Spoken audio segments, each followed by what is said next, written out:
আরব থেকে একটা লোক এসছে, তো এই একটা এই ফলগুলোকে ধরে, আমাদের ওখানকার ঘটনা, সত্য ঘটনা, তাবলিগ জামাত এসছে আর কি, আরবের লোক, যে জিজ্ঞেস করছে এইগুলো কি, ওরা তো ধানের গাছ দেখে নাই, তো ওকেও যে বলছে সে বাংলা ছাড়া আরবি বুঝে না, সুজা মানুষ আর কি, মসজিদে আজান দেয়, আর আরও বলা বাংলা বুঝে না, তাই ওই একটা ওই লাড়া বা খড়গুলোকে ধরে বলছে ধানের গাছ, ধানের গাছ। ও কি বুঝবে? অনেকক্ষণ থেকে বলছে ধানের গাছ, চাল হয়, ভাত হয়, ধানের গাছ, বুঝতে পারলে না। ও খালি এটা বলে, কিছুই বুঝলাম না। ওর মনটা খুব ছটফট করছে, আহারে আমি ধানের গাছটা বুঝাইতে পারলাম না। তো আরবি বলবি তবেই তো বুঝবে, বুঝাইতে পারেনি, তোর মনের ভিতরে ছটফটানি থেকেই গেল।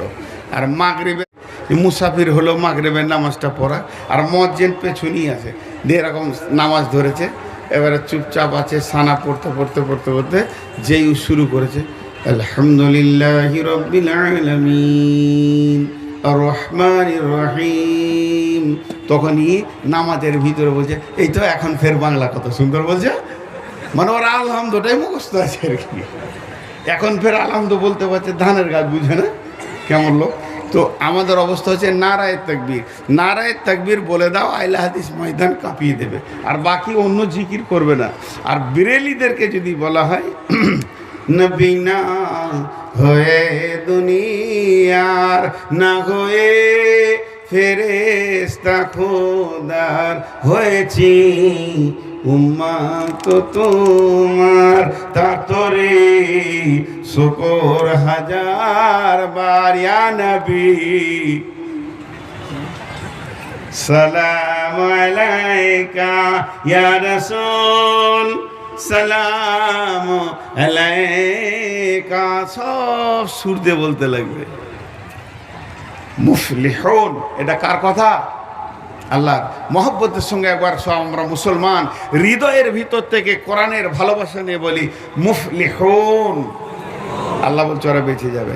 আমি এই মুফলিহুনটা শেষকালে বলবো, আর একবার পড়তে চাইছি।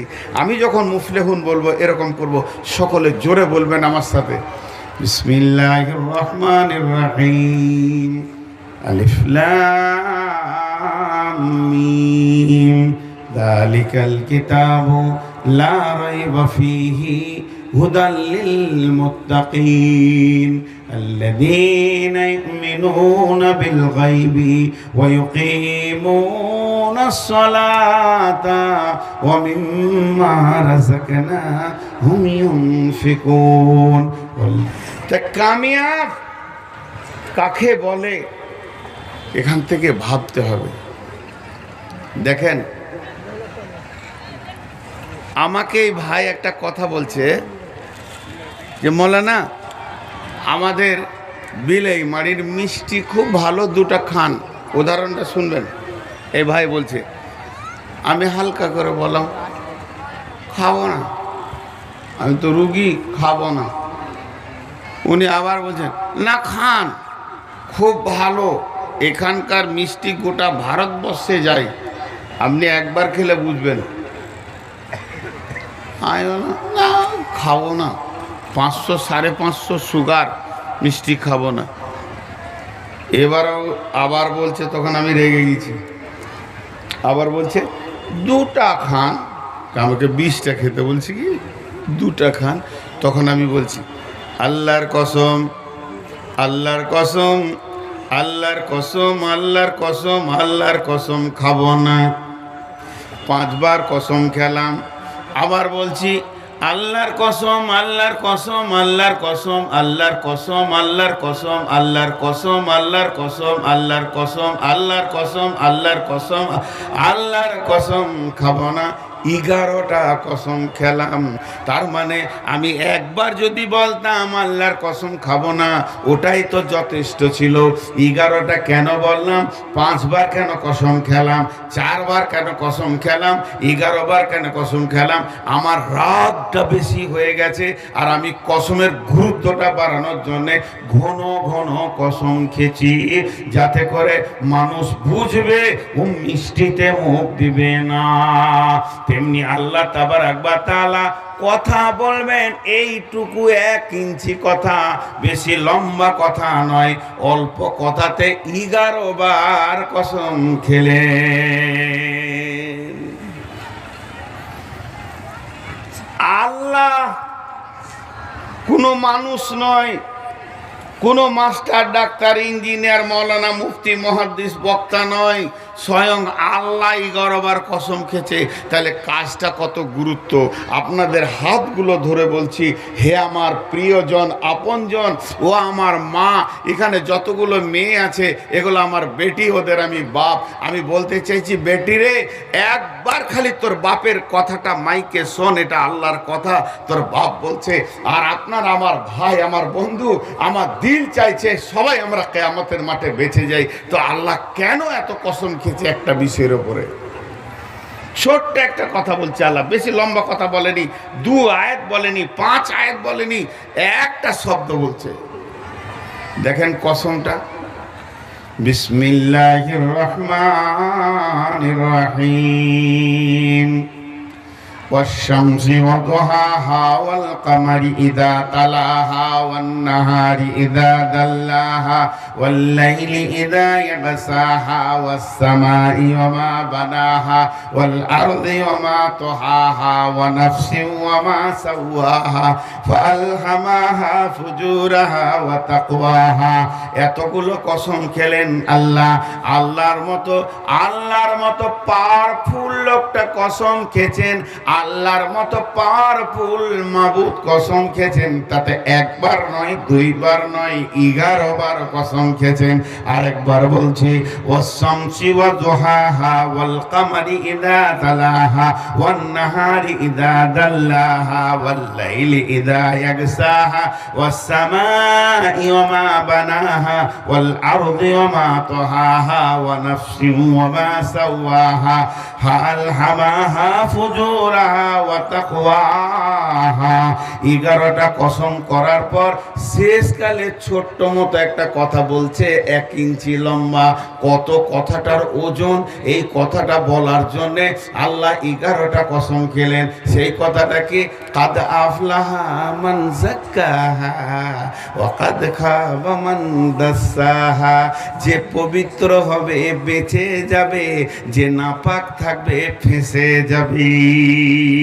যে পবিত্র থাকবে বেঁচে যাবে, যে নাপাক থাকবে সে ফেঁসে যাবে। যার গায়ে ময়লা থাকবে ও ফেঁসে যাবে, আর যার গাটা সাবান দিয়ে ধোয়া পরিষ্কার থাকবে ও বেঁচে যাবে, ও ফালাহ পেয়ে যাবে, ও কামিয়াব হয়ে যাবে। তাহলে এতগুলো কথা আল্লাহ কসম খেয়েছেন।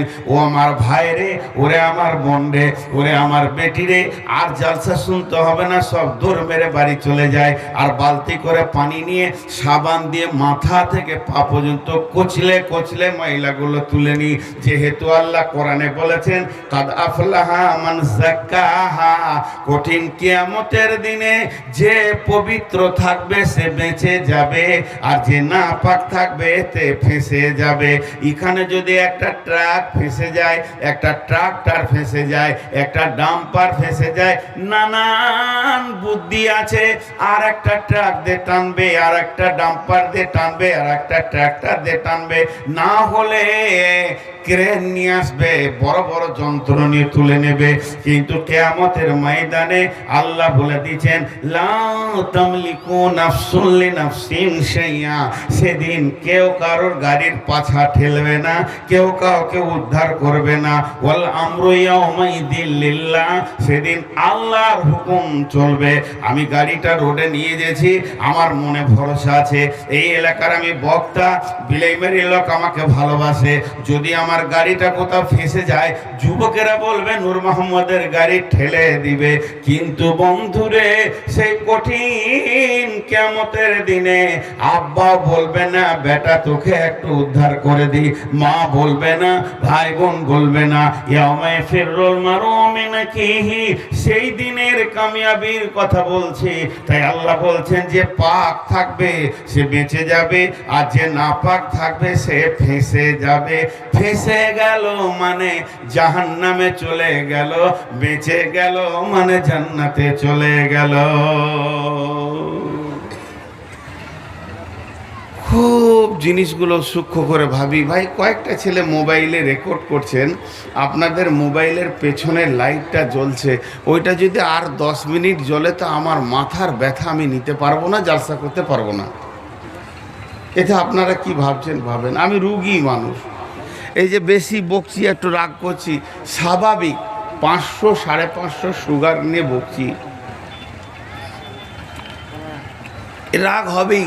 শুধু আপনাদের সাথে নয়, বাড়িতে বিবির সাথেও রাগ করছি। ভাত খেতে ডাকলে তোরা বুঝছে যে লোকটা রুগী, কিন্তু আপনারা তো বুঝবেন না, আপনারা বলবেন বদমিজাজ। তো আমার কথাগুলো একটু ধ্যান দেন। তাহলে গাটাকে সাফ করতে হবে, গাটাকে সাফ করতে হবে, গায়ে নোংরা থাকতে দিলে হবে না। কি করে সাফ করব? সাবান আনতে হবে? জি না ভাইরা আমার, আম্মা জানে আয়েশা, তুই দাঁড়িয়ে কেন বে? জুতা করে পিটাবো, মাথার কাছে এসে দাঁড়াচ্ছে। তোর বাপ মা শিখায়নি? ট্যাং ছিঁড়ে দাঁড়িয়ে আছে, মনে হচ্ছে মানুষ লয় ভূত দাঁড়িয়ে আছে, বেয়াদব। আম্মা জানাইসা বিশ্ব নবীকে জিজ্ঞেস করছেন, ইয়া রাসূলুল্লাহ, ইয়া হাবিবাল্লাহ, আপনি আমাকে পবিত্র হওয়া শিখিয়ে দেন। পবিত্র হতে চাইছে কে? ব্যক্তিটা আম্মা জান আয়েশা, অন্য কেউ নয়। উম্মুল মুমিনিন আম্মা জান আয়েশা বলছেন নবীজিকে, ইয়া রাসূলুল্লাহ, যারা পাক থাকবে তারা তো বেঁচে যাবে, আপনি বলছেন, তাহলে আমাকে পবিত্র হওয়াটা শিখিয়ে দেন। বেটিরে, মারে, সোনামানিক রে, কোন মেয়েটা বলছেন? আম্মা জান আয়েশা বলছেন, একমাত্র রসুলের কুমারী বিবি বলছেন, খাতুনে জান্নাত বলছেন। মেয়েদের ভিতরে মুহাদ্দিস আম্মা জান আয়েশা বলছেন, জানামানা মেয়ে নয়, ওর ব্রেনটা জানামানা নয়। বন্ধুরা আমার, বিশ্বনবী বললেন, আয়েশা, গায়ে যদি ময়লা লেগে যায় তা সাফ করা যাবে সাবান দিয়ে, কিন্তু জেনে নাও রুজিটাকে হালাল করো, রুজিকে হালাল করো। রুজি যদি হারাম হয়, হলারে যদি হারাম ঢুকে যায়, ওই হারামে রক্ত হবে, রক্ততে মাংস হবে, হাড় হবে, ওই রক্ততে বডিতে মাল তৈরি হবে। এই হারামটা যখন বডিতে ছড়িয়ে যাবে, ওইটাকে সাবান দিয়ে আর 7টা সমুদ্রেতে ডুবে ডুবে সাফ করা যাবে না। এখন যদি এই মজলিসে কারো রুজি হারাম থাকে, আমি নূর মোহাম্মদের রুজি যদি হারাম থাকে, তাহলে এটাকে সাবান দিয়ে আর কলের পানিতে, সাবমার্সিবল পানিতে ঠাস ধুয়ে সাফ করা যাবে না। এইটা সাফ করার জন্য পানি দিয়ে হবে না, একটা জিনিস দিয়ে হবে, তার নাম হচ্ছে জাহান্নামের আগুন। যখন সোনার ভিতরে খাদ থাকে, সোনার ভিতরে খাদ থাকে, ওই সোনাটাকে স্বর্ণকার আগুনে দিয়ে, এসিডে দিয়ে ওর খাদটাকে বের করে দিয়ে সলিডটা নিয়ে নেয়। ওই রকম যখন কোনো মানুষ হারাম খেয়ে কিয়ামতের মাঠে উঠবে আর হারাম ইনকাম করে কিয়ামতের মাঠে উঠবে, ওই লোকটাকে আগে জাহান্নামের আগুনে পুড়িয়ে ওর খাদটাকে বের করবে, তারপরে সলিডটাকে আল্লাহ জান্নাতে দেবে। এরই নাম পাক। এর জন্য আল্লাহ আর এক জায়গায় 4টা কসম খেয়েছেন, বিসমিল্লাহির রহমানির রহিম, ওয়াল ফজর ওয়ালা ইয়ালিন আসর ওয়াস সাফিঈ ওয়াল ওয়াতর ওয়াল লাইলি ইযা ইয়াসরি হাল ফি যালিকা কাসামুল লিযি হিজর হাল ফি যালিকা কাসামুল লিযি হিজর হাল ফি যালিকা কাসামুল লিযি হিজর। এই কথাটা ভালো করে বুঝবেন। 4টা কসম আছে, ফজরের কসম, জোড়ার কসম, বেজোড়ার কসম, 10 রাত্রির কসম, আন্ধার রাতের চলমানের কসম। এই 4টা কসমের ব্যাখ্যা করতে গেলে 4 ঘন্টা লেগে যাবে। আল্লাহ কেন এই কসমগুলো খেয়ে এই কথা বলছেন যে হালফি দালিকা কাসামুল লিযি হিজর। ব্রেক বুঝেন? ব্রেক, গাড়ির ব্রেক বুঝেন? একবার আপনাদেরকে দুটো কথা বলাই, বকাই ভাই, আগে দুটো কথা বলে ফেলছি, অসুস্থ মানুষ, মাফ করিয়েন। বসো বসো। ব্রেক বুঝেন? আপনারা একবার হায় না বলবেন না? আমার উপরে রেগে গেলেন নাকি? মুড়ে করালেন আপনাদের বুড়া ভাই নাইলে বুড়া বাপ, একটু মাথা গরম আছে, আর এই সুগারে বেশি হয়ে গেছে, 500 সুগার নিয়ে বকছি। ওরা দাঁড়িয়ে আছে, থাক গান্নাজি ভাই, কিন্তু এটা শরীয়ত নয় ভাই। বিশ্বনবী একবার বসতে বলেছেন, সাহাবীরা বসে গেছেন, কিন্তু এখনকার লোক বসছে না। না বসলে দিলে ইফেক্ট হবে না। তো ব্রেক বুঝেন? ব্রেক সাইকেলে আছে, মোটরসাইকেলে আছে, হুন্ডাতে আছে, স্করপিও আছে, বোলেরোতে আছে, মারুতিতে আছে। ব্রেক সব থেকে হার্ড দামি ব্রেকের নাম কি? Disc brake, disc brake, oil brake, তারপর আছে হাওয়া ব্রেক। যত ব্রেক আছে সব থেকে দামি ব্রেক হলো ডিস্ক ব্রেক। ডিস্ক ব্রেকটা এক জায়গায় ধরে দাঁড় করিয়ে দেয়। জি, এই ডিস্ক ব্রেক আপনাকে স্লিপ হতে দেবে না, ঢুকতে দেবে না, ভিড়ে ঢুকতে দেবে না, অ্যাক্সিডেন্ট করতে দেবে না।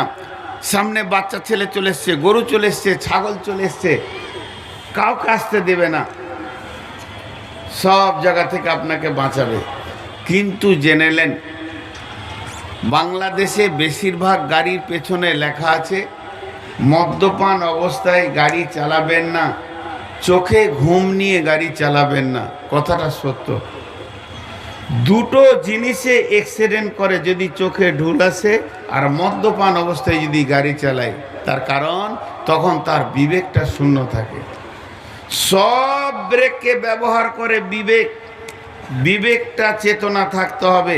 ব্রেকে যে পা দিবে, ব্রেকটা যে ধরবে, ওর বিবেকটাই যদি না থাকে, বিবেকহীন মানুষ হয়তো ব্রেক ধরতে পারবে? বলেন, ব্রেক ধরতে পারবে? তো সব থেকে দামি ব্রেক হলো বিবেক। বিবেক আগে, তারপরে বাকি ব্রেকগুলোকে ব্যবহার করা হয়। আল্লাহ বলছেন, এখানে যতগুলি মানুষ আছেন আপনাদেরকে বলছি, বন্ধু আমার, ভাই আমার, বাপ আমার, একবার মিলিয়ে নেন। আল্লাহ বলছেন, তোদের জন্য আমি 4টা কসম খেলাম। তোদের জন্য আমি আল্লাহ নিজে 4টি কসম খেয়ে বলছি, হালফি লালিকা কাসামুল লিযি হিজর। এই 4টা কসম, একটা সকালের ফজরের কসম, আর একটা হলো কি, একটা হলো জোড়া বেজোড়ার কসম, আর একটা হলো কি 10 রাত্রির কসম, আর একটা চলমান রাত্রির কসম। তার কারণ হলো এই 4টা সময় এত ভয়ানক সময় রে। সকালবেলায় ভোরবেলায় উঠে মানুষ বিবেককে যদি নষ্ট করে দেয়, সারাদিন পাপ ছাড়া নেকি আর দেখতে পাবে না। আর জোড়া বেজোড়া, এরা তো দিন রাত কসম করেই হবে, এরা তো দিন রাত পৃথিবীকে বিগাড়ে দিছে। এই নারী আর পুরুষে গুনার ময়দান তৈরি করেছে।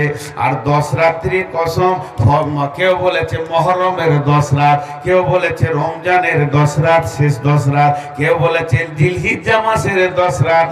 আল্লাহ এটা মজবুত কসম খেয়েছে। আর চলমান রাত্রি, যখন রাত আঁধার হয়ে চলমান হতে থাকে, তখন লুচ্চাদের বাড়াবাড়ি বেড়ে যায়, যত চোর ডাকাত লম্পটের বাড়াবাড়ি বেড়ে যায়। রান্ডিরা তখন ঘরে থাকতে চায় না। লম্বা তফসির আছে, আমি 4টাকে 1 মিনিটে তফসির করে নিলাম। আল্লাহ বলছেন, হালফি যালিকা কাসামুল লিযি হিজর। আমার এই কসম গলা কি বিবেকবানদের কাজে লাগবে না?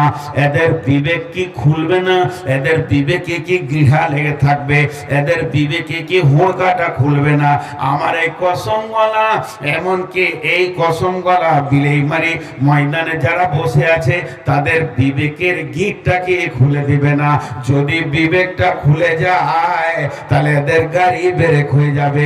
আর ব্রেক থাকলে যেমন অ্যাক্সিডেন্ট করে না, ব্রেক থাকলে যেমন অ্যাক্সিডেন্ট করে না, তারা এরা নিজের জীবনকে রুখে নেবে। এদেরকে জুয়াতে পাওয়া যাবে না, তাসে পাওয়া যাবে না, লুডুতে পাওয়া যাবে না, মদেতে পাওয়া যাবে না, রান্নিখানায় পাওয়া যাবে না, বেশ্যাগারে পাওয়া যাবে না, লুচ্চামিতে পাওয়া যাবে না, এখানে নোংরা জায়গায় পাওয়া যাবে না। একটা কথা জোর দিয়ে বলতে পারি, একটা কথা জোর দিয়ে বলতে পারি, একটা কথা বড় আবদারের সঙ্গে বলতে পারি, যে কটা ধ্যান দিয়ে বয়ান শুনছে ওই দিকে মেলা চলছে, এদেরকে মেলায় পাওয়া গেল না। আল্লাহর হিসাবে এদের বিবেকগুলো এখন কাজে লাগিয়েছে।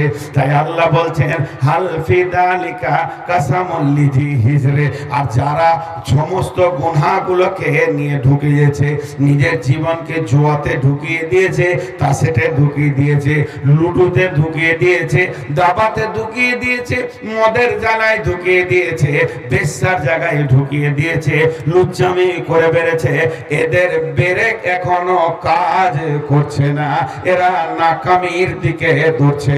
আল্লাহ তাবারাক ওয়া তাআলা এই জন্য বলছেন কাদ আফলাহাল মুমিনুন, তুমি মুমিন হয়ে যাও, তোমার বিবেক কাজ করবে, ব্রেক কাজ করবে, তুমি গুনাহ থেকে বেঁচে যাবে। আমাদের অবস্থা কি এখন? কি অবস্থা?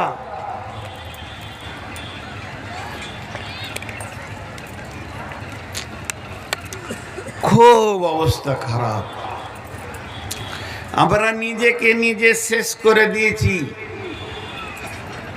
জি, নিজেকে নিজে শেষ করে দিয়েছি। আর সাহাবীরা ব্রেকওয়ালা ছিল, ট্যালেন্টেড ব্রেকওয়ালা ছিল। ছোটখাটো ব্রেক তাদের ছিল না, তাদেরকে পাপে নিয়ে যাবে কে? এত মহাপুরুষ আছে যে হাত ধরে তাদেরকে পাপে ঢুকাবে, মেলাতে ঢুকাবে, জুয়াতে ঢুকাবে। কোন বাপের বীর ছিল যে ঢুকাবে? আজকে আমরা শেষ হয়ে গেছি। খুব গুরুত্বপূর্ণ কথা আল্লাহ বলছেন, তাহলে বাঁচবে কে, কামিয়াব হবে কে? আউযু বিল্লাহি মিনাশ শাইতানির রাজীম। আলিফ লাম মিম। যালিকাল কিতাবু লা রাইবা ফীহি হুদাল লিল মুত্তাকিন আল্লাযীনা ইউমিনুনা বিল গায়বি ওয়া ইউকিমুনাস সালাতা ওয়া মিম্মা রাযাকনাহুম ইউনফিকুন والذين يؤمنون بما أنزل إليك وما أنزل من قبلك وبالآخرة هم يوقنون أولئك على هدى من ربهم وأولئك هم المفلحون। এটা কি ঝাড়খণ্ড, বিহার, মালদা? মাশাআল্লাহ, খুশি হলাম। ঝাড়খণ্ড হলেও খুশি হতাম। মুফলিহুন, সকলে জোরে বলেন তো, মুফলিহুন। সবাই বলেন একবার। বলছে না, লজ্জা লাগছে নাকি? আল্লাহর ভাষা বলতে লজ্জা লাগছে? নারে তাকবীর, এইটাই খালি জানে। الذين يؤمنون بما أنزل إليك وما أنزل من قبلك وبالآخرة هم يوقنون। আল্লাহ আটটা কথা বলার পর শেষকালে বলছেন উলাইকা আলা হুদাম মির রাব্বিহিম উলাইকা উলাইকা আলা হুদাম মির রাব্বিহিম ওয়া উলাইকা হুমুল মুফলিহুন। কই বললেন না? বললেন না, না বললো চলে গেছে। আল্লাহ বলছেন এরাই আমার আসল রাস্তাতে আছে, এরাই বেঁচে যাবে, এরাই ঠিক রাস্তাতে আছে, এরাই ডান হাতে সার্টিফিকেট নেবে আর তুরন্ত জান্নাতে চলে যাবে। ভাইরা আমার, আমরা যে রাস্তায় হাঁটছি ওই রাস্তাতে একটা সুড়ঙ্গ পথ আছে, একটা জঙ্গল আছে, একটা ব্রিজ আছে। আমরা যে রাস্তায় হাঁটছি ওই রাস্তাতে একটা সুড়ঙ্গ পথ আছে, সুড়ঙ্গ পথটা পার হয়ে একটা জঙ্গল আছে। আমরা যতগুলো লোক এখানে নারী পুরুষ বসে আছি, হাঁটতে শুরু করে দিলাম। একজন এসে বলছে তোমরা যাবে কোথা? আমরা বললাম আমরা জান্নাতে যাওয়ার জন্য হাঁটছি, জাহান্নাম যাব না। তখন সেই লোকটা বলছে একটা সুড়ঙ্গ পথ আছে, সুড়ঙ্গ পথটা অতি অন্ধকার, তার জন্য লাইট টাইট তোমরা নিয়ে নাও। তারপরে একটা জঙ্গল আছে, সেখানে ছিঁড়াছিঁড়ি মারামারি চলবে, ওই রকম পশুর সঙ্গে লড়াই করার মতো অস্ত্র নিয়ে নাও। এরপরে একটা ব্রিজ আছে, নাক্কাটি ব্রিজের মতো, ওই ব্রিজটা যখনই শেষ হয়ে যাবে তোমার ঘরে চৌকাটা পেয়ে যাবে, তুমি ঢুকে যাবে, কামিয়াব হয়ে যাবে, কামিয়াব হয়ে যাবে, আর জীবনে মত হবে না, জীবনে বেরিয়ে আসতে হবে না। তাহলে সুড়ঙ্গ পথটা কি? সুড়ঙ্গ পথটার নাম হলো কবর। অন্ধকার কবরটা অতিক্রম করার পর জঙ্গল পড়বে তোমার কিয়ামত, কিয়ামতের দিন তোমাকে টানা হিচড়া চলবে, ওইটাকে অতিক্রম করে তোমার একটা ব্রিজ আসবে, ব্রিজটার নাম হলো পুলসেরাত। এই পুলসেরাতটা পার হয়ে যখনই তুমি জান্নাতের দরজাটা ধরবে, চৌকাটা ধরবে, তুমি কামিয়াব, আর তোমার চিন্তা নাই। তাহলে এই জায়গার পথ ও পাথেয় নিতে গেলে আল্লাহ সূরা বাকারার প্রথমেই বলে দিচ্ছে তোমাকে 8টা গুণে গুণান্বিত হতে হবে।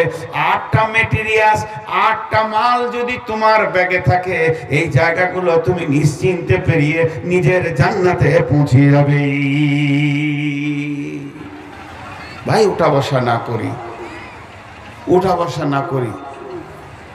হাদিস কোরআনে যদি খুব ভালো কথা আলোচনা হয় তো ওইখানে কে আসবে?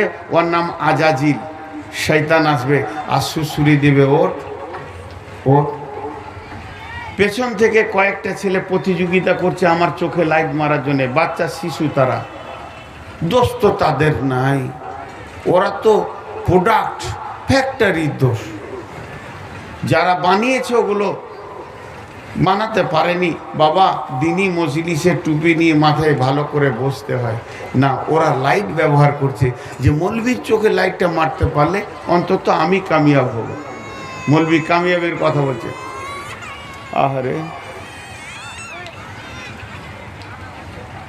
কাঁদিস না রে মা, কাঁদিস না।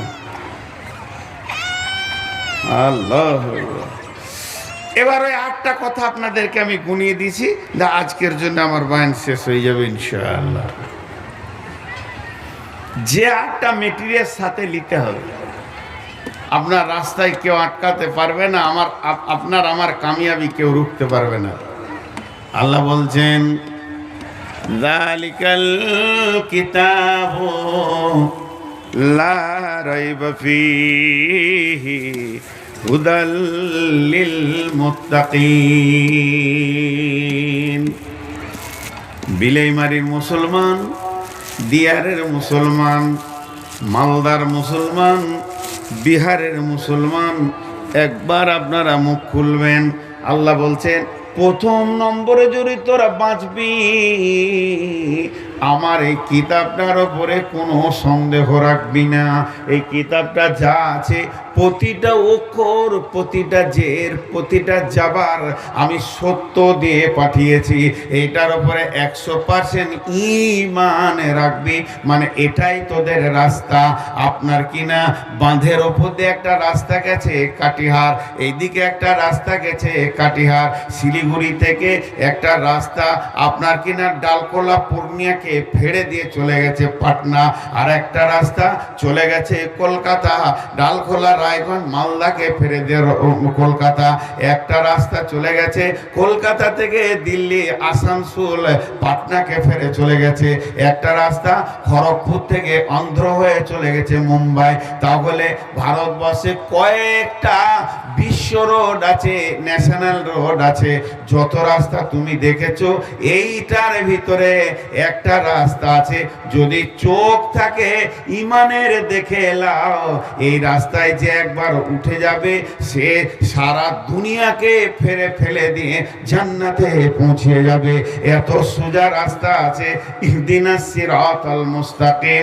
আল্লাহ ওই রাস্তাটার জন্য বলছেন ওয়ানি'বুদুনি, ওই রাস্তাটার জন্য বলছেন ওয়া আন্না হাযা সিরাতি মুস্তাকিমা ফাত্তাবিউহু ওয়া লা তাত্তাবিউ সুবুলা ফাতাফাররাকা বিকুম আন সাবিলি যালিকুম ওয়াসাকুম বিহি লাআল্লাকুম তাত্তাকুন।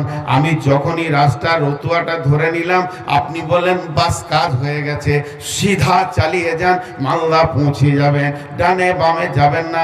আপনি যেমন বললেন, যদি কেউ বিবেক বুদ্ধি দিয়ে তার বিবেকে খাটিয়ে বিবেকে কাজে লাগিয়ে এই কোরআনের ভিতর একটা হাই রোড আছে ওইটা ধরে নিতে পারে, আল্লাহ বলছেন ফাত্তাবিউহু, চলতে থাকো চলতে থাকো চলতে থাকো, তুমি কামিয়াবির রাস্তা পেয়ে গেছো। ওয়ালা তাত্তাবিউ সুবুলা, তোমাকে ডানে বামে ডাকা হবে, ওদিকে যাবে না। ওয়ালা তাত্তাবিউ সুবুলা, যদি ওই দিকে চলে যাও ফাতাফাররাকা বিকুম আন সাবিলি, আমার কাছ থেকে বহু দূর সরে চলে যাবে। যালিকুম ওয়াসাকুম বিহি, আমি আল্লাহ ওসিয়ত করে দিলাম এই রাস্তাতেই চলাচল।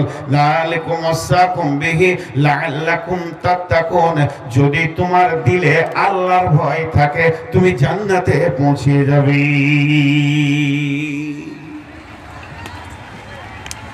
ভাইরা, এখন যেটি লোক বসে আছেন, আহা, আপনাদের কাছে আমি ঋণী। আমার মন চাইছে আপনারাও কামিয়াব হন, আমিও কামিয়াব হই। ভাই আর কতদিন এরকম করব? কতদিন সুদের টাকা আর গুনবো? কতদিন আর হারাম খাবো? কতদিন খৈনি দোক্তা গুল গুড়াকু জর্দা বিড়ি সিগারেট? কতদিন চলবে মদ জুয়া তাস লুডু সুদ লুচ্চামি? ভাই ফিরে আসি ফিরে আসি ফিরে আসি ফিরে আসি। ফিরে আসলে আল্লাহ এত খুশি হন। ছেলে হারিয়ে গেলে মা বাপের কলিজা যেমন কাটে, কষ্ট পায়, ছেলে ফিরে এলে মা বাপের কলিজা যেমন বড় হয়। গুনাহগার যখন ফিরে আল্লাহর ঘরে এসে উবুর হয়ে পড়ে, আমার রব তাকে শুধু মাফ করে না, গুনাহগুলোকে নেকিতে পরিণত করে দেয়। ফিরে আসি ফিরে আসি। তো এই কিতাবটা কোনো সন্দেহ রাখা যাবে না, এই কিতাবের ভিতরেই ওই রাস্তাটা আছে। আল্লাহ বলছেন হুদাল্লিল মুত্তাকিন, এই কিতাব মুত্তাকিদেরকে হেদায়েত দেবে। আর যে আয়াতটা পড়লাম সূরা আনাম থেকে, ওখানে বললেন যালিকুম ওয়াসাকুম বিহি লাআল্লাকুম তাত্তাকুন, যদি তুমি মুত্তাকি হতে পারো তো কামিয়াব হয়ে যাবে। আর এখানে বলছেন যালিকাল কিতাবু লা রাইবা ফীহি হুদাল লিল মুত্তাকিন, আল্লাহর ভয় দিলের ভিতরে থাকলে, যার দিল আল্লাহর ভয়ে থরথর করে কাঁপে, ওই লোকটা কামিয়াব হবে, ওই লোকটা জান্নাতে যাবে, ওই লোকটা সাকসেস হবে। আমি একটা ছোট্ট উদাহরণ দিচ্ছি আপনাদেরকে। এই মাদ্রাসায় বসে আছি, ধরেন এটা আমার মিসাল দিচ্ছি উদাহরণ। আর মৌলানা সাহেব একটা ছেলেকে ডাকলে, আব্দুল সাত্তার বেটা শোন, কাছে এলো, কিছু বলছেন নাকি? ওর কথা বলার কাটিং দেখে মনে হচ্ছে ওর জানে যে ওস্তাদের ভয় এহতিয়াত এহতেরাম আছে নাই। কিছু বলছেন নাকি? বলছে আরে বেটা দুলুটা পানি লিয়ে তো, মাগরিবের টাইম হচ্ছে, উজু করবো। ওই দেখ মৌলানা এসছে, বাইরের মেহমান, পারলে না, চলে গেল, আমরা কাজ আছে, পালিয়ে গেল। আপনি বসে আছেন, দৃশ্যটা দেখছেন, ওর মনে কোনো ভয় নাই, কিছু নাই, ওস্তাদ বলে চলে গেল। আর একটা ছেলেকে ডাকছে আবার, ওস্তাদ আব্দুল গাফফার জি, তো আসছে তো মাথাটা নামা করে, আর মনে হচ্ছে যেন মুজরিম কি পাপ করেছে। ওস্তাদের কাছে সে হালকা করে বলছে, জি ভয় ভয় ভাব, বেটা দুলাটা পানি লিয়াই তো, পানি এনে দিলে ভয়ে কাজ করে দিলে ও চলে গেল। আপনি কি বলবেন? আপনি কি বলবেন যে প্রথম ছেলেটা মানুষ হবে না, আর দ্বিতীয় ছেলেটা মানুষ হবে, কামিয়াব হবে, বড় আলেম হবে। আপনি মানুষ একটা ছোট মগজে রেজাল্ট দিয়ে দিলেন কে কামিয়াব হবে কে হবে না। সাত্তার নাকাম, ওর জীবন নাকাম, আর এই ভয় করছে এই হচ্ছে কামিয়াব। একটা মানুষ যদি এই রেজাল্টটা দেয় তো আল্লাহ বলছে আমাকে যে ভয় করবে সে কামিয়াব, ভয় না করবে তো নাকাম। হুদালিল মুত্তাকিন। আপনার আমার দিলে ভয় নাই, আপনার আমার দিলে ভয় নাই। কিন্তু একটা লোকের কথা বলছি শুনেন, সেই ব্যক্তিটাকে মুসলিম জাহানের দ্বিতীয় খলিফা, ব্যক্তিটাকে রসুলের নিজের শ্বশুর হাফসার আব্বা, ব্যক্তিটাকে হযরতে উমর বিন খাত্তাব রাদিয়াল্লাহু তাআলা আনহু। শুধু তাই নয়, এই ব্যক্তিটার মূল্য কত, এই ব্যক্তিটার দাম কত, এই ব্যক্তিটা পৃথিবীতে কত দামি মানুষ ছিলেন, আল্লাহর নবী নিজে ওই ব্যক্তিটার দাম বর্ণনা করেছেন। লাউ কানা বাদি নবিয়ান কানা লাহু উমর, আমার পরে যদি কেউ নবী হতো, নবীর রাস্তাটা যদি খোলা থাকতো, নবী আসা যাওয়া যদি হতো, ওই জায়গাটা দখল করত হযরতে উমর, আল্লাহ ওনাকে নবী বানাতেন। এই ব্যক্তিটা গভীর রাত্রে উঠে মরুভূমিতে আল্লাহর ভয়ে কাঁদতেন, চিৎকার মেরে মেরে কাঁদতেন। ওনার কাঁদার ঘটনাই যদি বলতে শুরু করে দিয়ে 1টা ঘন্টা পেরিয়ে যাবে, আরামসে চলে যাবে। ওই ব্যক্তিটা কেমন কাঁদতেন শুধু একটা কথা বলে দিই, এশার নামাজ পড়তে গেছে মসজিদে, আল্লাহ নবী বেঁচে আছেন, এশার নামাজ পড়তে গেছে, নামাজ পড়ে বাড়ি আসবে, এমন সময় একটা সাহাবী বলে দিলেন, ভাই ওমর খবর শুনেছো কি? বলে কি খবর রে ভাই? বলে আজকে জিবরাইল এসেছিলেন রসুলের কাছে। জিবরাইল এসেছে মানে নতুন খবর এসেছে, নতুন বার্তা এসেছে, নতুন সংবাদ এসেছে। উমর বলছে কেন কেন? বলে আমাদের এই সাহাবীদের ভিতরে, এই লোকের ভিতরে কে কে কে কে মুনাফিক আছে, মুনাফিকের একটা লিস্ট বানিয়ে দিয়ে চলে গেছে। হযরত উমর বাড়ি গেলেন আর ওই সাথে বলে দিল, ওই লিস্টটা মুনাফিকের যে লিস্টটা আছে ওইটা আল্লাহর নবী হযরতে হুযায়ফাকে রাখতে দিয়েছেন। হুযায়ফাকে বলেছেন, হুযায়ফা রে এই মুনাফিকের লিস্টটা তুমি আমানত রেখে দাও, এটা আল্লাহর নবী ওকে দিয়েছে। এই কথা শুনে হযরতে উমর বাড়িতে গিয়ে আর ঘুম হচ্ছে না, বিছানায় শুয়ে আছে, এরকম করছে, একবার ডান পট একবার বাঁ পট, কি জানি আমার নামটা মুনাফিকের খাতায় আছে নাকি, একবার এইদিকে একবার এদিকে। যখন গভীর রাত 1:30 বাজছে, বিলাইমারিতে আর কেউ জেগে নাই, ঘুমিয়ে গেছে, তখন আস্তে আস্তে করে হযরত উমর উঠলেন। বিছানাতে মনে হচ্ছে কাঁটা বিছানো আছে, আর ঘুম হচ্ছে না। রসুলের কাছে মুনাফিকের লিস্ট এসে গেছে, আমি উমরের নামটা আছে কিনা। ধীরে ধীরে ধীরে ধীরে হুযায়ফার ঘরে গিয়ে দরজাতে কড়া নাড়ছে, পাশের বাড়ি যেন শুনতে না পাই। হযরত হুযায়ফা বলছে কে? উমর বলছে আমি উমর বিন খাত্তাব এসেছি ভাই আমার, একবার দরজাটা খুলো। হ্যাঁ উমর, এত বড় মাপের মানুষ, এত দামি মানুষ, আমার সামনে কেন তুমি? হুযায়ফা বলছে ভাই কি হলো?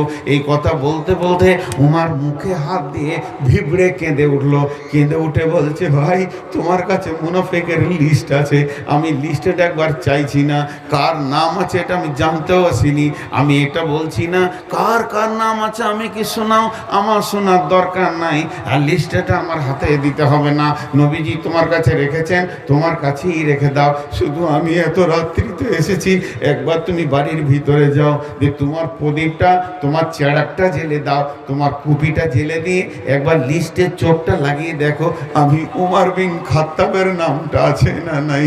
আমার নাম যদি ওই লিস্টে চলে আসে, আমি এখনই মসজিদে গিয়ে কেঁদে কেঁদে উবুর হয়ে আল্লাহর কাছে কেঁদে কেঁদে মুনাফিকের লিস্ট থেকে নাম কাটাবো, এর নাম উমর। ভয় থাকলে কামিয়াব হবে। ওই উমর বিশ্বনবী চলে যাওয়ার পর ভরা মজলিসে আছে।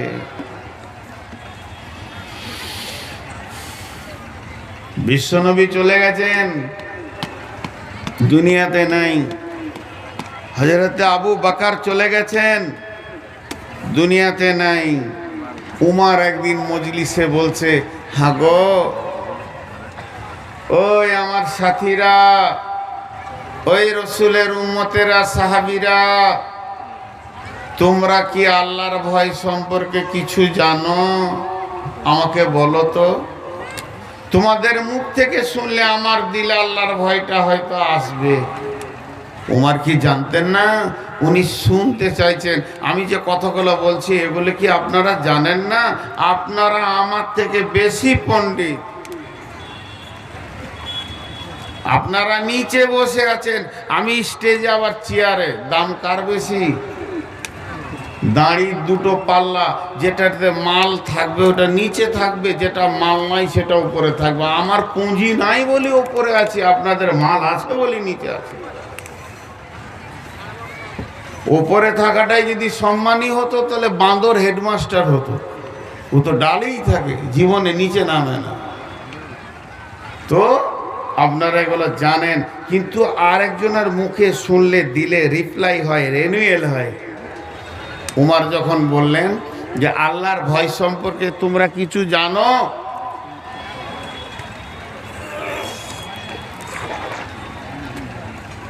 তো হযরতে উমরকে একটা সাহাবী বলেন, আমি জানি রাসূলের কাছে শুনেছি। উমর বলছে, তোমার মুখে আমি খানিক শুনবো। সাহাবীটার নাম উবাই ইবনে কাব। সাহাবীটার নাম উবাই ইবনে কাব। সাহাবীটার নাম উবাই ইবনে কাব। হযরত উমর বললেন, উবাই ইবনে কাব রে, আমার কাছে এসো আর আমাকে ভালো করে বুঝিয়ে দাও আল্লাহর ভয় কাকে বলি। দিয়ারে তো মাঠে আল নাই। দিয়ারের মাঠে আল আছে? আল নাই। দিয়ারের মাঠে আল নাই, মিহি আল আছে। উবাই ইবনে কাব এসে বলছেন, আমিরুল মুমিনিন, খলিফাতুল মুসলিমিন, আপনাকে একটা জিজ্ঞেস করব, কথা বলবেন কি? বলেন। বলে, ডান দিকে জমি, বাঁ দিকে জমি, মধ্যখানে মিহি চিকন আলপথ। ডান দিকেও জমি, বাঁ দিকেও জমি, মধ্যখানে চিকন আলপথ, মিহি আলপথ। কিন্তু ডান দিকের জমিওয়ালা বাবলার কাঁটা, বড়ের কাঁটা দিয়েছে, কাঁটা দিয়ে দিয়ে দিয়ে দিয়ে বেড়া দিয়েছে, যাতে করে ওর ফসলে কোনো পশু না লাগে, নষ্ট না করে। বাম দিকার জমিওয়ালা ওর মালের গায়ে কাঁটা দিয়ে দিয়ে বেড়া দিয়েছে, মানে দুই দিকে কাঁটার বেড়া, বোড়ের কাঁটা, বাবলার কাঁটা, নানা রকম কাঁটার বেড়া দিয়েছে মালকে সংরক্ষণ করার জন্যে। আর দুই কাঁটার মাঝে জীবনে আপনি কোনোদিন চিকন আলপথে হেঁটেছেন কি? হযরত উমর একটু চুপ থেকে বলছে, হ্যাঁ উবাই ইবনে কাব রে, আমি হেঁটেছিলাম। তখন উবাই ইবনে কাব বলছে, আপনি কেমন করে হেঁটেছিলেন একবার দেখাতে পারবেন কি? আপনি প্র্যাকটিক্যালে যদি একবার দেখান তাহলে আমি খুশি হব। হযরত উমর চাদরগুলোকে সেমটে নিলেন, জামা কাপড়কে সেমটে নিয়ে মাঝে ভঙ্গি করে দেখালে, আমি এমন করে হেঁটেছি, না ডান দিকে ঝুঁকি না বাঁ দিকে ঝুঁকি। ডান দিকে ঝুঁকলেও আমার সুতা কেটে যাবে, চামড়া কেটে যাবে, রক্ত বের হয়ে যাবে। বাঁ দিকেও যদি ঝুঁকি তো একই অবস্থা হবে। দুই দিকে ঝুঁকাঝুঁকি বাদ দিয়ে অতি সাবধানে আলটার এই প্রান্ত থেকে ওই প্রান্তে আমি পৌঁছালাম। উবাই ইবনে কাব বলছেন, বাস বাস বাস বাস বাস বাস, অনেক হয়ে গেছে, আর বলতে হবে না। এরই নাম আল্লাহর ভয়। ও আমিরুল মুমিনিন, খলিফাতুল মুসলিমিন, আল্লাহর নবী যাকে আল্লাহর ভয়ের কথা বলেছেন এরই নাম আল্লাহর ভয়। কারণ এই পৃথিবীটা হলো কাঁটাযুক্ত জায়গা। শয়তান এই পৃথিবীতে কাঁটা ছড়িয়ে দিয়েছে। মুমিনের জন্য পৃথিবীটা প্রশস্ত নয়, কাঁটাযুক্ত জায়গা। একদিকে জুয়া, একদিকে তাস, একদিকে লুডু, একদিকে দাবা, একদিকে বেশ্যা, একদিকে রান্ডি, একদিকে আপনার কিনা সুর, একদিকে মদ, গোল গুড়াকুর জর্দা, হারামের কাঁটা, সুদ মদ ভর্তি হয়ে আছে। যে মুমিন হবে, আপনি যেমন কাঁটা থেকে নিজেকে বাঁচিয়ে বাঁচিয়ে আলফাটাই পর থেকে ওই পার করেছিলেন, মুমিন পৃথিবীতে আল্লাহর ভয়ে নিজেকে ব্রেক করে করে হারামগুলো থেকে বাঁচবে। বাঁচতে বাঁচতে জীবন থেকে কবর পর্যন্ত পৌঁছাবে। আপনার গায়ে যেমন একটাও কাঁটার দাগ লাগেনি, মুমিনের গায়ে একটাও গুনহার আঁচড় লাগবে না, কবর পর্যন্ত পরিষ্কার পৌঁছাবে। এরই নাম আল্লাহর ভয়। আল্লাহ 8টা কথার মধ্যে 2টো হয়ে গেল। কিতাবটার মধ্যে সন্দেহ করা যাবে না, আল্লাহর ভয় দিলে রাখতে হবে। আল্লাহ ওটাই বলছেন, যালিকাল কিতাবু লা রাইবা ফীহি, এই কিতাবের মধ্যে কোনো সন্দেহ নাই। হুদাল লিল মুত্তাকিন, এটা ভয় ভীতুদের, ভয় যারা করে তাদের জন্য হেদায়াত। আর 6টা আছে। এই 6টা মাল নিয়ে আপনি রাস্তায় নেমে যান, জান্নাত যাবেই কামিয়াব। না আদায় করবো না, একজনের টাকা দিবেন না, আদায় করবো না। কারণ আমাকে যখন জলসায় নেয় তখন বলে আপনাকে আদায় করতে হবে না, আমাদের আদায় অন্যজন পক্ষে করবে। শুনেন, পকেট মার যদি বাসে উঠে আর বলে পকেট মার আমি উঠছি, হবে না। আদায় আদায় বকতে নাই। যে পকেট মারে সে কখন ছুরি চালাবে সেই জানে। বেশি বললে কম হয়। 1 টাকা দেয় নাকি খামোকাই বলছে সেন্টু। এই লোক 2 টাকা আমি বসাইতে পারিনি, ওদের ছবি নিয়ে যাবো, আমি ফেসবুকে দিব। ওরা যে কত চামড়া মোটা আছে, ওর বাপ যে কোন মেশিনে বানিয়েছিল আল্লাহ জানে। লজ্জাও নাই, দাঁড়িয়ে আছে, সমান দাঁড়িয়ে আছে ওরা। পৃথিবী একদিক হলেও বসবে না। ভাই আপনাদের বিরক্ত লাগছে নাকি? নারে তাকবীর, আর একটু জোরে নারে তাকবীর। মাশাআল্লাহ, 2টো হলো। 3 নম্বর, আল্লাযীনা ইউমিনুনা বিল গায়বি, আল্লাযীনা ইউমিনুনা বিল গায়বি ওয়া ইউকিমুনাস সালাতা ওয়া মিম্মা রাযাকনাহুম ইউনফিকুন। এরা উঠছে কেন? ও ভাই বসেন বসেন, ও ভাই, আরে আমি বাইন করছি, কোরআনের কথা বলছি, বসেন। চলে যান না ভাই, বসেন, হাত দুটো ধরে বলছি বসেন। আর মানতে পারছে না, জিলাপি মনে পড়ে গেছে। আল্লাহ এবার বলছেন, 2টো বলা হয়ে গেল একটা আয়াতে। এই আয়াতে 3টে কথা আছে। আল্লাযীনা ইউমিনুনা বিল গায়বি ওয়া ইউকিমুনাস সালাতা ওয়া মিম্মা রাযাকনাহুম ইউনফিকুন। যে ব্যক্তিটা গায়েবের উপরে ঈমান আনবে, চোখে দেখা যাবে না, হায়াতে জিন্দেগিতে দেখতে পাবে না, কবরে যাওয়ার আগে দেখতে পাবে না, কিন্তু এত দৃঢ় ঈমান রাখতে হবে। আছে আল্লাহকে দেখলো না, ঈমান রাখলো। জাহান্নাম দেখলো না, বিশ্বাস করলো। জান্নাত দেখলো না, বিশ্বাস করলো। ফেরেশতা দেখলো না, বিশ্বাস করলো। কবরে আযাব আছে, বিশ্বাস করলো। পুলসেরাতকে বিশ্বাস করলো। জাহান্নামের আগুন ছিঁড়াছিঁড়ি করছে, এর উপরে বিশ্বাস করলো। এই যে দৃঢ় বিশ্বাস যে রাখবে আল্লাহ তাবারাক ওয়া তাআলার উপরে, আল্লাযীনা ইউমিনুনা বিল গায়বি ওয়া ইউকিমুনাস সালাতা, ওই লোকটাকে কোনোদিন আজানের পর ঘুরতে দেখা যাবে না, ওকে নামাজের কাতারে পাওয়া যাবে। লাইটটা তুই এতক্ষণ এসে জ্বালাইলি, তোকে কে বললে যে মৌলবীকে জল লাগা? কেউ পাঠিয়েছে নাকি? হ্যাঁ, সত্যি করে বল, পাঠিয়েছে? ওকে কে পাঠিয়েছে? ওই যে লাইট দিয়ে লাগা, ওর বায়নকে মার। ভাইরা আমার, গায়েবের ওপরে ইমান আনা। জাহান্নাম দেখলো না, ইমান রাখলো। হযরতে আব্দুল্লাহ ইবনে রাওয়াহা, রসুলের বিখ্যাত সাহাবী, মুতার যুদ্ধে তৃতীয় সেনাপতির জায়গা দখল করে শহীদের জায়গা নিয়ে আজও মুতার প্রান্তে শুয়ে আছে। ব্যক্তিটা কত দামি? আব্দুল্লাহ ইবনে রাওয়াহা। সে নিজের বিবির জাঙ্গে মাথাটা দিয়ে শুয়ে আছে, দুইজনে আরাম করছে, বাড়িতে কেউ নাই, বিবি তার মাথায় হাত বোলাচ্ছে। এমন সময় আব্দুল্লাহ ইবনে রাওয়াহা দুইটা চোখ দিয়ে পানি বের হয়ে বিবির জাঙ্গে পড়েছে। বিবির জাঙ্গে যখনই পানি পড়েছে চোখের, বিবি দেখছে স্বামী আমার কাঁদছে। স্বামীর মাথাটা আমি লাড়ছিলাম, স্বামী কাঁদছে। স্বামীর কান্না দেখে বিবিও কান্না শুরু করে দিয়েছে।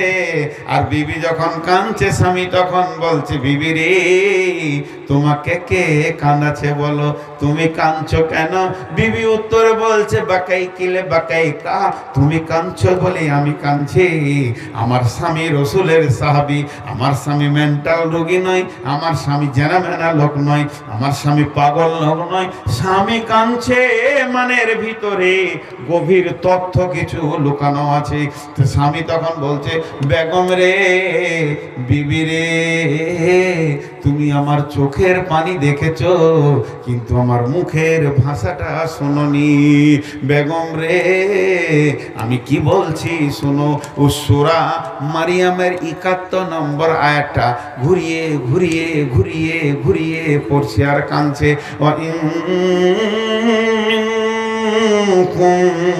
وَإِن مِّنكُمْ إِلَّا وَارِدُهَا كَانَ عَلَى الْمُؤْمِنِينَ حَتْمًا مَّقْضِيًّا। বারবার বলছে এটা। আল্লাহ বলছে, বিশ্ববাসী রে, বিলেইমারি হও, বর্ধমান হও, শুনে লাও। তুমি গরিব হও, ধনী হও, চাষি হও, চাকরিজীবী হও, নারী হও, পুরুষ হও, শিশু হও, আর আপনার কিনা বৃদ্ধ হও, আলেম হও, মৌলানা হও, মুফতি হও, মাস্টার হও, ডাক্তার হও, ইঞ্জিনিয়ার হও, পৃথিবীর যে কেন হবে হও না কেন, আমি একটা রাস্তা বানিয়েছি তোমার বাড়ি যাওয়ার জন্যে। বিকল্প দুটো রাস্তা নাই, বাইপাস রাস্তা নাই। ওই রাস্তাটার নাম হলো পুলসেরাত। ওটা তোমাদের জন্য আমি আল্লাহ অজেব করে দিয়েছি। পুলসেরাতে পা না দিলে জান্নাত পাওয়া যাবে না। ইভেন নবী মুহাম্মদ সাল্লাল্লাহু আলাইহি সাল্লামকেও পুলসেরাতে পা দিয়ে জান্নাতে যেতে হবে। আর ওই পুলসেরাতটা এমন রাস্তা, আল্লাহর নবী পুলসেরাতের বর্ণনা দিতে গিয়ে বলছে, পুলসেরাতের দুই ধারে বড় বড় বড় বড় বৃক্ষ গাছ আছে। আর সেই গাছের ফলগুলো মাছের বনশির মতো, এরকম মাছ ধরা বনশির মতো আঁকড়ো হয়ে আছে, আর অত্যন্ত ধারালো আছে। ওগুলো যারা পুলসেরাতে হাঁটবে তাদের গায়ে ঠেকবে। যদি একটা চামড়াতে বিঁধে যায়, একটা যদি লেগে যায়, ওকে জেনে নিতে হবে আর জান্নাত যাওয়া হলো না। এই যে দৃঢ় বিশ্বাস, পুলসেরাতের উপরে বিশ্বাস, কবরে আযাব তার উপরে বিশ্বাস, মেহশারের মাঠে দাঁড়াতে হবে তার উপরে বিশ্বাস, আল্লাহ আছে উপরে বিশ্বাস। তার মানে এক কথায়, আল্লাযীনা ইউমিনুনা বিল গায়বি, গায়েবের উপরে দৃঢ় বিশ্বাস রাখতে হবে। ওয়া ইউকিমুনাস সালাতা, এবং নামাজ আদায় করতে হবে। ওয়া মিম্মা রাযাকনাহুম ইউনফিকুন, মুমিন কোনদিন বেনামাজি হতে পারে না। বেনামাজি কোনদিন মুমিন হতে পারে না। মুমিন বেনামাজি হতে পারে না। বেনামাজি মুমিন হতে পারে না। মুমিন বেনামাজি হতে পারে না। বেনামাজি মুমিন হতে পারে না। একটা মুমিনের দ্বারা ভুল করে বড় বড় গুনাহ হয়ে যেতে পারে, এটা বিশ্বাস করা যাবে, কিন্তু নামাজ ছাড়ার মতো গুনাহ করবে না। একটা মুমিন ভুলবশত গুনাহ করে নিয়েছে, সুদ খেয়ে নিয়েছে, চুরি করে নিয়েছে, মদ খেয়ে নিয়েছে, জেনা করে নিয়েছে, এটা হতেই পারে, কিন্তু ভুলবশত সে নামাজ ছাড়বে না। মুমিন ভুলবশত বড় গুনাহ করতে পারে, কিন্তু নামাজ ছাড়ার মতো গুনাহটা করবে না। বেঈমান ভুলবশত বড় বড় নেকি করে নেবে, দান করবে, কোটি টাকা খয়রাত করবে, আর কিছু করবে, আর কিছু করবে, তার দ্বারা বড় বড় নেকি কাজ হয়ে যাবে, কিন্তু নামাজ পড়ার মতো নেকিটা করতে পারবে না। বেঈমান পৃথিবীতে যতদিন বেঁচে থাকবে ওর দ্বারা ভুলবশত ভালো কাজ হয়ে যেতে পারে, নামাজ পড়ার মতো কাজটা হবে না। বেঈমানের দ্বারা বড় ভুল কাজ নেকি করে, ভুল করে নেকি করে নেবে, কিন্তু নামাজ পড়ার মতো নেকি করতে পারবে না। তা আল্লাহ বলছেন, যার ভিতরে গায়েবের ঈমান আছে, যে লোকটার ভিতরে গায়েবের ঈমান আছে, যে লোকটার ভিতরে গায়েবের ঈমান আছে, ওকে দুই জায়গায় তুই দেখতে পাবি। একটা হলো নামাজের কাতারে, আর একটা হলো যেখানে মাল দেওয়া চলবে, দানের প্রতিযোগিতা চলবে, ওয়ামিম্মা রাযাকনাহুম ইউনফিকুন, ওই জায়গায় লোকটাকে দেখা যাবে ও নিজের মালকে আল্লাহর কাছে জমা করবে।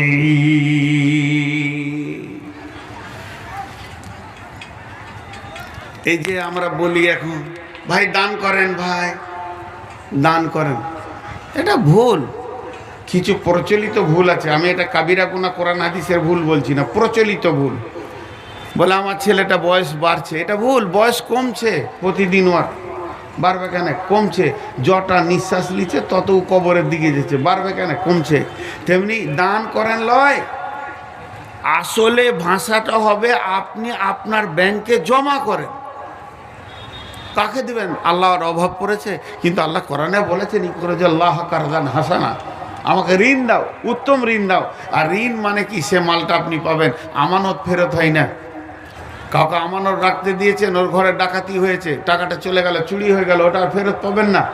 আমাকে 10 লাখ টাকা আপনি আমানত দিয়েছেন, আমার ঘরে আগুন লেগে আমার যতটি ছিল পুড়েছে, আপনারটাও পুড়েছে, ওই আমানত ফেরত পাবেন না। কিন্তু যদি আমাকে ঋণ দেন, আমার ঘর বাড়ি যদি জঙ্গলে উড়ে চড়ে সব বানে ভাসিলে ভিটাও চলে যায়, তো ওটা একদিন পাবেন। এই জন্য আল্লাহ বলেনি যে দান করো, আল্লাহ বলেনি যে আমাকে দাও, বলছে তোমরা খরচা করো। আল্লাহ নিজের জন্য যখন খিতাব করেছেন তখন বলেছেন ইকরাজাল্লাহ কারদান হাসানা, তোমরা আমাকে উত্তম ঋণ দাও, তোমার দুনিয়া ধ্বংস হয়ে যাক, তোমার ঋণটা তুমি পেয়ে যাবে। দান করেন ভাই, এটা ভুল। জমা করেন, আপনি আপনার ব্যাংকে জমা করেন। আল্লাহ নবী বলছেন ইত্তিবাউল মাইয়াতা সালাসাতুন ফায়ারজিআনি ইসনানি ওয়া ইয়াবকা মা হুয়া ওয়াহিদুন, ইত্তিবাহু আহলুহু মালুহু আমালুহু ফায়ারজিআনি ইসনানি আহলুহু মালুহু ওয়া ইয়াবকা মা হুয়া ওয়াহিদুন আমালুহু। মানুষ যখন মরে যায় তার সঙ্গে তিনটে জিনিস যায়, একটা আহাল যায়, একটা মাল যায়, একটা আমল যায়। রাস্তায় যেতে যেতে মাটি হয়ে গেলে দুইজন ফিরে আসে, আহাল আর মাল ফিরে আসে, সঙ্গে থেকে যায় আমল। কতজনে এসে স্নেহ মমতায় ডাকিবে নামটি ধরে, কত বন্ধুর স্মৃতির অশ্রু ঝরিবে তোমার পরে, সারা নাহি পেয়ে ফিরে যাবে তারা আমাকে পেছনে রেখে, তুমি হাসিবে সবারে কাঁদায়া সবার অশ্রু মেখে। সব চলে যাবে বন্ধুরে, একবার আপনি আপনার বিবেককে জিজ্ঞেস করেন। নূর মোহাম্মদের কথাটা ফেলে দেন, আল্লাহর কথাটা গ্রহণ করে নিয়ে একবার বিবেককে জিজ্ঞেস করেন, যেটা আমার ব্যাংক, আমি আমার ব্যাংকে জমা করলাম, ধন ধন করিও না, ধন উপার্জন, মরিলে তোমার সঙ্গে যাবে না কো ধন, ধন জন উপার্জন না রহে কাহার, আনিত ভবে এই নিত ব্যবহার, ধন ধন করিও না, ধন উপার্জন মরিলে তোমার সঙ্গে যাবে না কো ধন, ধন জন উপার্জন না রহে কাহার, অপরে তোমার মালে উড়াবে বাহার, একা অন্ধকারে ছিলে মায়েরই উদরে, একা ফেরে যেতে হবে ঘোর অন্ধকারে, আজ তুমি বাস করিতেছ হয়ে সনকার, কালকে ছাড়িয়া যাবে সংসার সোনা, আজ তুমি গাড়ি ঘোড়া হইতেছ সাওয়ার, কালকে সাওয়ারি হইবে জানাজা তোমার। আজ তুমি পরিতেছ রেশম পোষণ, কালকে পরিতে হইবে মরণেরই কাফন। আজ তুমি বাস করিতেছ প্রেম হয়ে সনকার, কালকে সারিয়ে যাবে সংসার সোনার। মানব যদি হগ মদের জ্ঞানী বিচক্ষণ, মর্জিয়া আল্লাহর প্রেমে কাটাও জীবন। ভূমিতে আসিয়া তুমি ভবের মেলায়, হেলায় কাটিও না মাতিয়া খেলায়। এ মেলায় বহু লোক আসিয়া ভূমিতে, সব চলে গেল কোথা দেখিতে দেখিতে। সংবাদ তাদের কিছু পাওয়া নাহি যায়, হায় আজ আছে তারা কি হালে কোথায়। নাই সে দেশে কেহ আল্লাহ ভিন্ন, আর করিবে তাহাদের বিন্দু উপকার। দেখিতে আসিলাম মেলা দেখা হলো শেষ, চলো এবার ফিরে যায় আপনার দেশ। যেই দেশে ছিলাম পূর্বে চলো সেই দেশে, কি আসে রয়েছ বসে এসে পরবাসে। মাতা পিতা ভাই বন্ধু আত্মীয় স্বজন, ক্রমে সেই দেশে সব করিল গমন। তোমারও গমন কাল হয়ে উপস্থিত, সম্বল সংগ্রহণ কর যে কিঞ্চিত। শাহ সেকেন্দার বাসা মরিবার কালে, এই ওসিয়ত করেন ওরিস সকলে। মরিলে আমার তরে শুনো বারে বার, কাফনের সাথে হাত বেঁধো না আমার। সকলেতে মিলে জুলে খাটিলিতে করে, দুই হাত ঝুলাইয়া লইয়া যাইও মোরে। এই হাল দেখে মোর যত মাখলুকাত, আফসোস করিবে আর কহিবে বাত। সাত মুলুকের শাহ সেকেন্দারও ছিল, সকলে থাকিল আজ খালি হাতে গেল। ওরা ভাবছে কালেকশন করবো, কালেকশন 1 টাকা লিব না, কালেকশন করবো। মাদ্রাসার পেটে জন্ম নিয়েছি, আর মাদ্রাসার ভাত পেটে আছে। আমার নাম নবাব, কিছুরে নাই অভাব, ভিক্ষা করার স্বভাব। এই দানের কথা বলতে যে কালেকশন করলে আসল তফসিরটা মানুষ শুনতে পায় না। শুনতে পায় না বলি দান অল্প ওঠে। আগে মিজাজ তৈরি হয় 1 মিনিটে কোটি টাকা উঠবে। ঢাকাতে একটা মাদ্রাসা হচ্ছে ভাই, তো 15 থেকে 20 মিনিট কালেকশন করলো 17 থেকে 18 কোটি টাকা। কারণ তাদের মিজাজটা তৈরি হয়েছে যে টাকা দিতে হবে। এখন আমি কয়েকটা বক্তার নাম করছি না, মাফ করুক, তারা আমার ওস্তাদ, তাদের মাথা আমার মাথা, তাদের জুতো বারাবার। কিন্তু দেখছি উষ্টে নাহমাদুহু বলতে বলতে জানে যে ইউটলি টাকা নেবে, টাকা দিতে শুরু করলো, গাইতে শুরু করলো। 2.5 ঘন্টা গেহে দিলে একটা হাদিস পড়লে না, একটা আয়াতের তর্জমা করলে না। আমার কথা হচ্ছে আপনার মেজাজটা তৈরি হোক, দানটা কোথা দিতে হয়, টাকাটা কোথা খরচা করতে হয়। আর এই সময় যদি টানানা হয়, আর দুটো কথা বলার সময় থাকবে না। ওরা টাকা নিয়েছে, ধরে আছে 100 টাকা লে। আরে বাবা নামিয়ে দে, টাকা দিবি তা আমাকেই দিতে হবে, তোর বাপের নাম করতে হবে। একটা দুঃখ লাগে। একজন ওইখান থেকে উঠে আসছে, এ কথাটা মন দিয়ে শুনবেন, উঠে এসে